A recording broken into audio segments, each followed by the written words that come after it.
Assalamualaikum warahmatullahi wabarakatuh. Perkenalkan, nama saya Rudi Hermawan, NIM 1191243, kelas HKI 5B, Makul Fikih Wakaf dan Hukum Perwakafan, Fakultas Syariah IAIN Pontianak. Baiklah, langsung saja di sini saya akan menjelaskan materi tentang Wakaf Perspektif Inpres nomor 1 tahun 1991 tentang kompilasi hukum Islam atau yang biasa disebut KHI. Adapun instruksi Presiden Republik Indonesia nomor 1 tahun 1991, Presiden Republik Indonesia menimbang atau mengingat A. Bahwa alim ulama Indonesia dalam lokakarya yang diadakan di Jakarta pada tanggal 2 sampai dengan 5 Februari 1998 telah menerima baik 3 rancangan buku kompilasi hukum Islam, yaitu buku 1 tentang hukum perkawinan, buku 2 tentang hukum kewarisan, dan buku 3 tentang hukum perwakafan. B. Bahwa kompilasi hukum Islam tersebut dalam huruf PA oleh instansi pemerintah dan oleh masyarakat yang memerlukannya dan dapat dipergunakan sebagai pedoman dalam menyelesaikan masalah-masalah di bidang tersebut. C. Bahwa oleh karena itu kompilasi hukum Islam tersebut dalam huruf A perlu disebarluaskan. Buku ketiga tentang perwakafan. Sebagaimana yang telah termaktub di dalam pasal 215 menyebutkan bahwa di dalam kompilasi hukum Islam atau KHI yang dimaksud dengan 1. Wakaf adalah perbuatan hukum seseorang atau kelompok orang atau badan hukum yang memisahkan sebagian dari benda miliknya dan melembagakannya untuk selama-lamanya guna kepentingan ibadat atau keperluan umum lainnya sesuai dengan ajaran Islam. 2. Wakif adalah orang atau orang-orang ataupun badan hukum yang mewakafkan benda miliknya. 3. Ikrar adalah pernyataan kehendak dari wakif untuk mewakafkan benda miliknya. 4. Benda wakaf adalah segala benda baik benda bergerak atau tidak bergerak. Uang memiliki daya tahan yang tidak hanya sekali pakai dan bernilai menurut ajaran Islam. 5. Nazir adalah kelompok orang atau badan hukum yang diserahi tugas pemeliharaan dan pengurusan benda wakaf. 6. Pejabat pembuat akta ikrar wakaf yang selanjutnya disingkat PPAIW adalah petugas pemerintah yang diangkat berdasarkan peraturan-peraturan yang berlaku, berkewajiban menerima ikrar dan wakif dan menyerahkannya kepada nazir serta melakukan pengawasan untuk kelestarian perwakafan.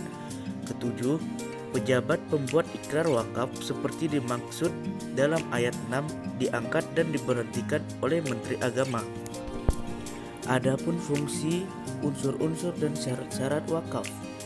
Fungsi wakaf termaktub di dalam pasal 216, yaitu fungsi wakaf adalah mengekalkan manfaat benda wakaf sesuai dengan tujuan wakaf.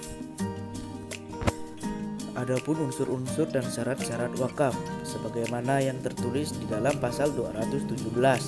Yang pertama, badan-badan hukum Indonesia dan orang atau orang-orang yang telah dewasa dan sehat akalnya serta yang oleh hukum tidak terhalang untuk melakukan perbuatan hukum atas kehendak sendiri dapat mewakafkan benda miliknya dengan memperhatikan peraturan perundang-undangan yang berlaku. Kedua, dalam hal badan-badan hukum, maka yang bertindak untuk dan atas namanya adalah pengurusnya yang sah menurut hukum. Ketiga, benda wakaf sebagaimana dimaksud dalam pasal 215 ayat 4 harus merupakan benda milik yang bebas dari segala pembebanan, ikatan, sitaan, dan sengketa.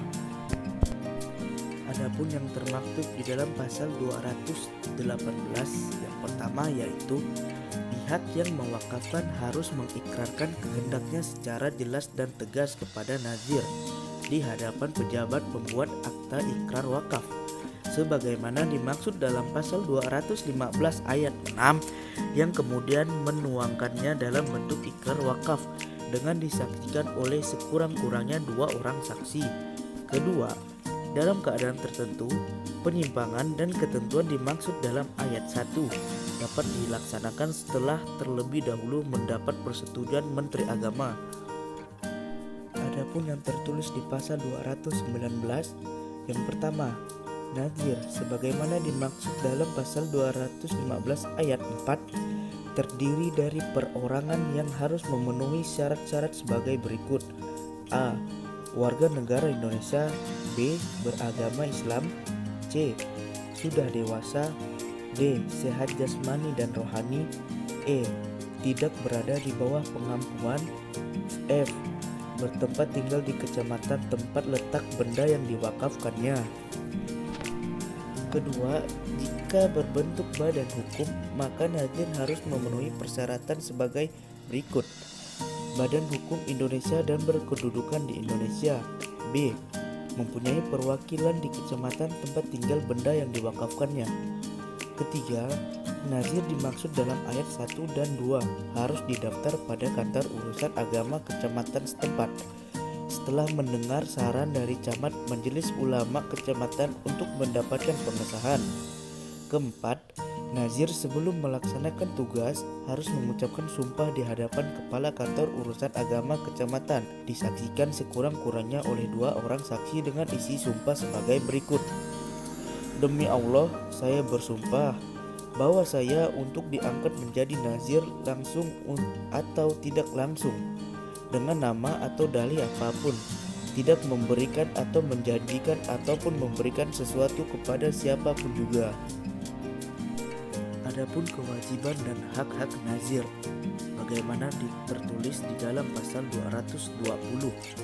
1. Nazir berkewajiban untuk mengurus dan bertanggung jawab atas kekayaan wakaf serta hasilnya dan pelaksanaan perwakafan sesuai dengan tujuan menurut ketentuan-ketentuan yang diatur oleh Menteri Agama.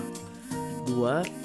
Nazir diwajibkan membuat laporan secara berkala atas semua hal yang menjadi tanggung jawabnya sebagaimana dimaksud dalam ayat 1 kepada kepala kantor urusan agama kecamatan setempat dengan tembusan kepada majelis ulama kecamatan dan camat setempat.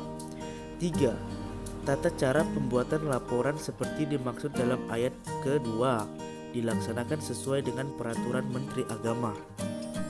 Adapun yang tertulis di pasal 221, 1. Nazir diberhentikan oleh kepala kantor urusan agama kecamatan karena A. Meninggal dunia. B. Atas permohonan sendiri. C. Tidak dapat melakukan kewajibannya lagi sebagai nazir. D. Melakukan suatu kejahatan sehingga dipidana. Kedua, bila mana terdapat lowongan jabatan nazir karena salah satu alasan sebagaimana tersebut dalam ayat 1, maka penggantinya diangkat oleh kepala kantor urusan agama kecamatan atas saran majelis ulama kecamatan dan camat setempat.